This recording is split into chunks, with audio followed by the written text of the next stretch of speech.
Okay. I've been through the system, buddy. I know how it you works. have. I know you have, You're Jeff. not my friend. A seemingly normal night at a 7-Eleven in 2011 was shattered by blaring alarms. Reports of an armed robbery flooded the police station. When they arrived, the suspect had vanished. Expanding their search, police heard a commotion from a nearby house. With no other leads, they stormed in to find a known heroin addict, Jeff Pearson, holding a gun. Despite lacking concrete evidence, they arrested him for the robbery. Welcome to Cams Don't Lie. Today's story delves into the heart of a tense interrogation. Forget Hollywood portrayals of crumbling suspects and dramatic confessions. Buckle up for a real-life twist.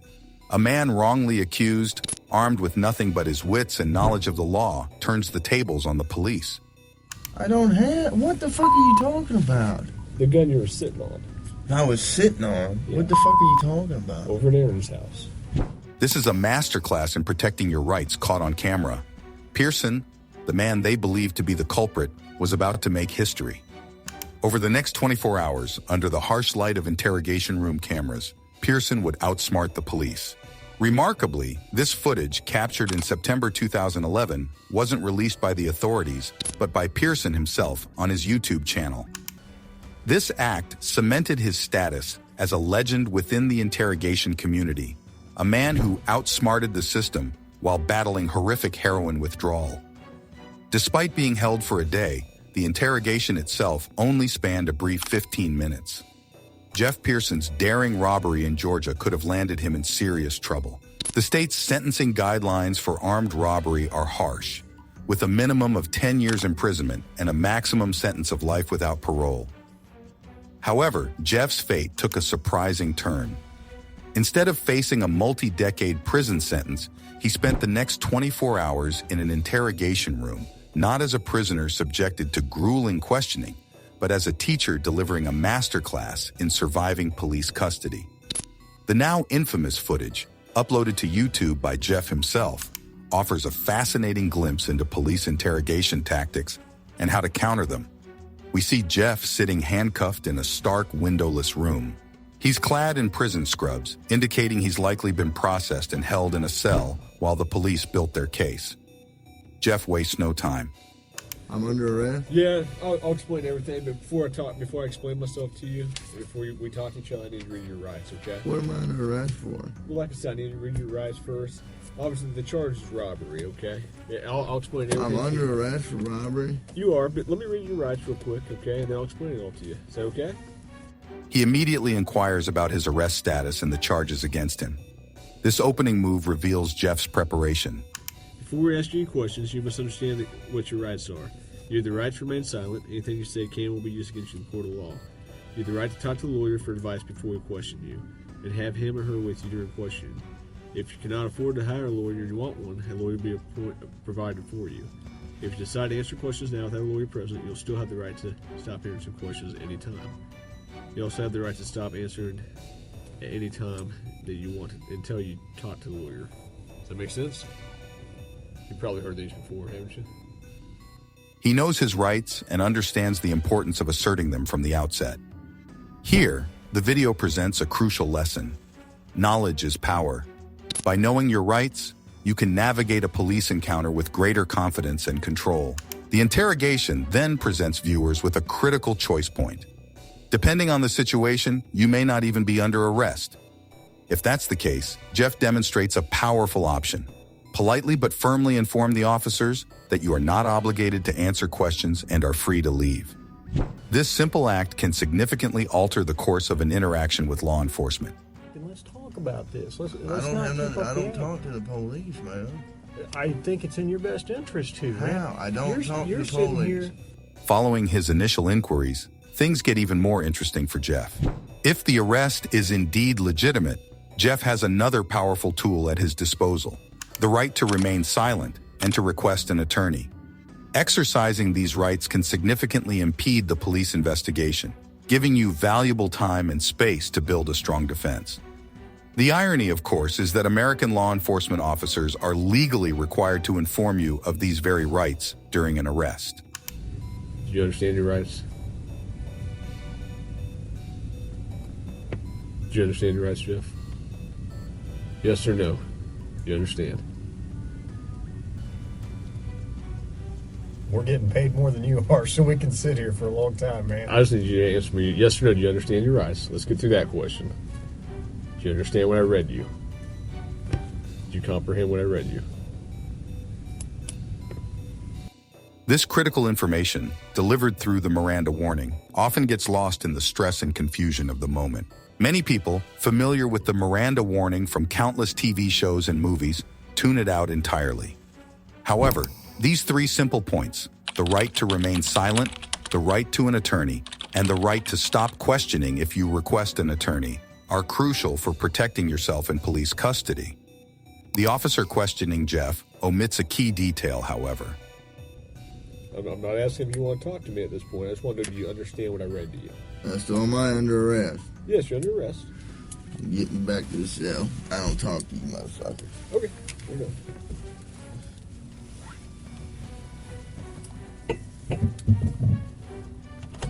Change your mind, you want to talk to this? Yeah. If Jeff invokes his right to an attorney, questioning must cease immediately. He has the absolute right to refuse answering any questions until legal counsel is present. The situation takes another turn as the detective delivering the Miranda warning adds a snide remark referencing Jeff's criminal history. This underhanded tactic is likely intended to unnerve Jeff and subconsciously remind him of his vulnerability. However, Jeff, well informed of his rights, chooses silence.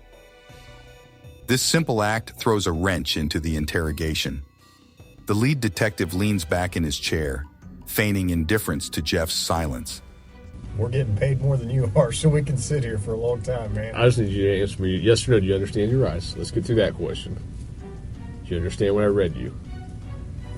Do you comprehend what I read you?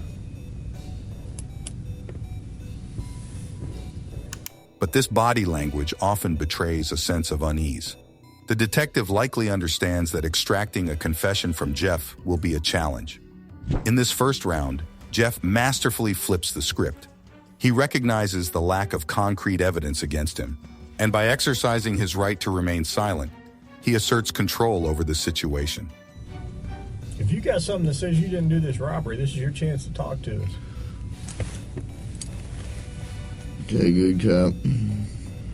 No, usually I'm the prick. You look like the prick. I am. Jeff, do you understand your rights? Yes or no? With no progress made, Jeff is returned to his cell. 2 hours later, he's brought back for round 2. Here, Jeff's demeanor shifts. You wanted a Coke? Yeah. You gonna be able to pop it open or you need me to?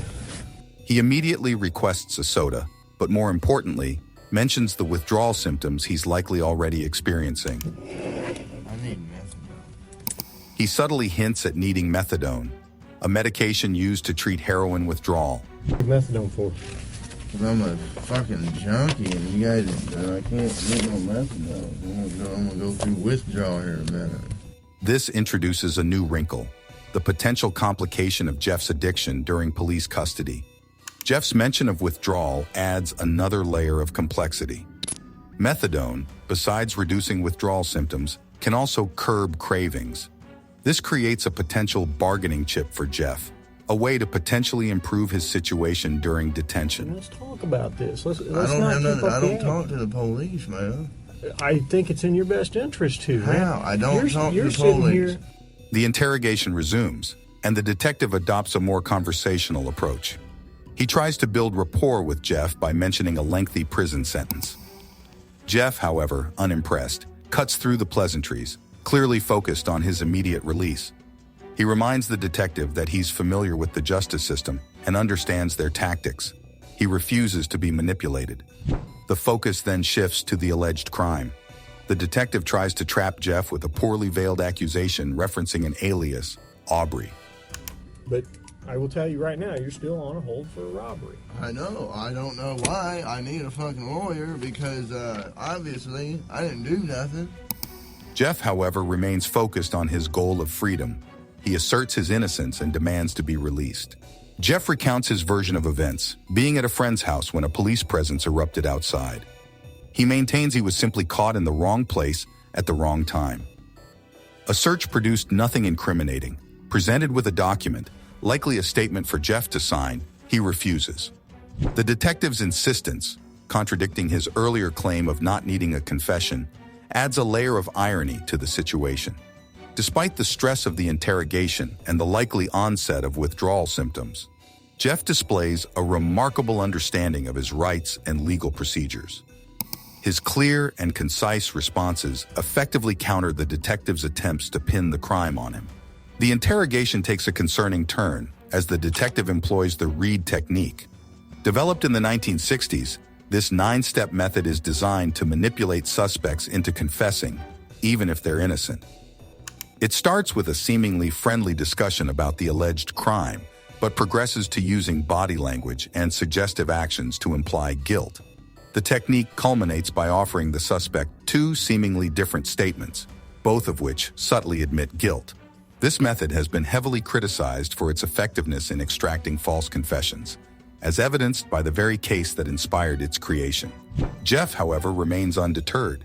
He recognizes the tactic for what it is, a manipulative attempt to bully him into a confession. He highlights the absurdity of the situation, being handcuffed and denied access to a lawyer while simultaneously being told he can leave. He reiterates his innocence and expresses frustration at the repeated detentions for similar false accusations. With Jeff's unwavering stance and the clock ticking, the detective abandons any pretense of sophisticated tactics. He resorts to desperate pleas, a sign that Jeff's strategy is working.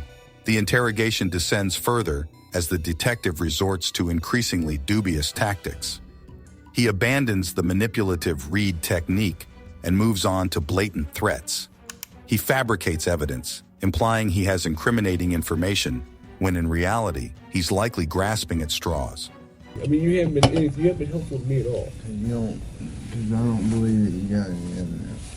Because I just know I didn't do it. So Well, here's it. I'll give you one piece of my evidence, okay? yeah. This is a desperate attempt to intimidate Jeff into submission. The detective even tries to strike a bargain. He offers to put in a good word with Jeff's parole officer in exchange for cooperation. This offer is laughable considering Jeff maintains his innocence, and a glowing recommendation from a frustrated detective wouldn't make much of a difference if Jeff is facing a lengthy prison sentence. Jeff, astute as ever, sees through these ploys. The detective's frantic attempts to pressure him further confirm the lack of concrete evidence. Furthermore, the detective's continued questioning, despite Jeff's repeated requests for an attorney, is a clear violation of Jeff's Miranda rights. Jeff is aware of the ticking clock. He knows the police have a limited window to extract a confession, and he's determined to outlast them. For the next 4 grueling minutes, he endures a barrage of tactics, denial of his requests, fabricated evidence, threats of returning to prison without access to drugs, and attempts to strike a deal. Through it all, Jeff remains stoic. He recognizes he's nearing victory. Finally, Jeff asserts his dominance. He declares he's done answering questions, aware that everything said so far can be used as evidence. He references the legal process, demonstrating his understanding of his rights. The detective, flustered and empty-handed, can only stammer a weak response. The interrogation reached a point of absurdity. The detective, grasping at straws, tried to connect with Jeff by mentioning a legal concept Jeff likely had no understanding of. Jeff, however, remained focused on his immediate needs: a soda. He then threw the officer a curveball by requesting a butter figure, a nonsensical demand that wouldn't hold any legal weight. This tactic likely served 2 purposes: to confuse the detective and lighten the mood in a tense situation. Finally, Jeff played his trump card. Feigning a medical emergency, he claimed to be coughing up blood. This forced the officers to prioritize his health and take him to a hospital, effectively ending the interrogation. For hours, the police had questioned a man in clear pain, denying him access to medication and grilling him on a crime they couldn't substantiate. Throughout this ordeal, Jeff maintained a calm demeanor, deflecting questions with simple requests and ultimately escaping custody by feigning illness. By expertly asserting his rights and keeping his cool, Jeff emerged from this situation a free man. Following his release, reports indicate a positive shift in Jeff's life. He has reportedly overcome his heroin addiction and refocused his energy on his YouTube channel. The platform that documented his interrogation ordeal has transformed into a creative outlet. He now uses the channel to share his music and experiences, potentially inspiring others.